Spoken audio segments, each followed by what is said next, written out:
અમદાવાદમાં કોંગ્રેસ દ્વારા શાહપુર વોર્ડમાંથી એક સામાન્ય મહિલા કાર્યકરને ઉમેદવાર બનાવતા રાજકારણમાં નવી ચર્ચા જાગી છે। કોંગ્રેસે આશાબેન દંતાણીને ઉમેદવાર જાહેર કર્યા છે, જે છેલ્લા 20 વર્ષથી રસ્તા પર રમકડા વેચી પોતાનું ગુજરાન ચલાવે છે।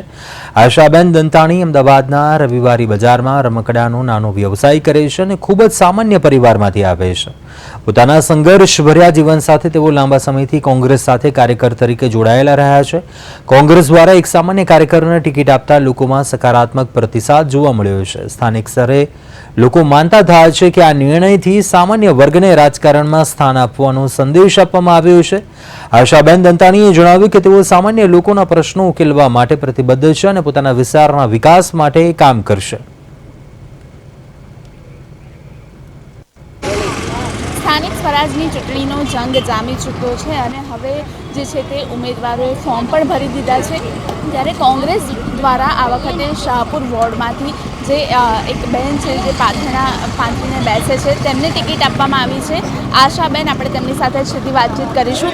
આશાબેન, ટિકિટ તમને આપવામાં આવી છે કોંગ્રેસ તરફથી, આશા હતી તમને કે ટિકિટ મળશે? ના, નથી આશા, અમે માગી પણ નથી, એમને જ આપી ટિકિટ। કઈ રીતે તમે અત્યારે ધંધો કરો છો અને પછી કઈ રીતે વિચાર્યું કે તમે ઉમેદવારી ફોર્મ ભરશો? અમે ફોર્મ તો એમને બહાર પાડ્યું એટલે ભરવું જ પડ્યું, ફોર્મ પણ સક્સેસ થઈ ગયું। મેં મારા જે એમએલએ છે ગયાસુદ્દીન શેખ, એમને મેં વાત કરી હતી કે હું કલેક્ટર બનું કે ધારાસભ્ય બનું, પણ હું મારો રોજગાર કરીશ જ।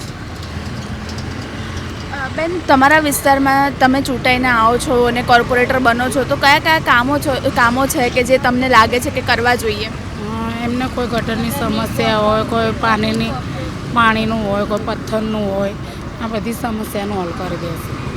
અત્યારે આ પહેલાં જે કોર્પોરેટરો હતા તમારા વિસ્તારમાં, એમણે કોઈ એવા કામો કર્યા છે? તમને કયા કયા કામો કરવાના બાકી લાગી રહ્યા છે? કરે છે એમને કામ, આપણે કોઈના વિશે કોઈ ગલત નથી બોલતા। એમની સત્તા હતી ત્યારે એ પણ કરતા હતા, આપણી સત્તા હશે તો આપણે પણ ફરજ નિભાવીશું પૂરેપૂરી ઈમાનદારીથી। તો આ હતા આશાબેન દંતાણી કે જેમને આ વખતે કોંગ્રેસ તરફથી ટિકિટ આપવામાં આવી છે અને તેમને આશા પણ નથી કે તેમને ટિકિટ મળશે, પણ જે કોંગ્રેસ દ્વારા આશાબેનને ટિકિટ આપવામાં આવી છે ને તેમના પર ભરોસો મૂકવામાં આવ્યો છે। કેમેરામેન ગૌતમ જાદવ સાથે મૈત્રી વ્યાસ, પ્રદેશ 24 ગુજરાતી, અમદાવાદ।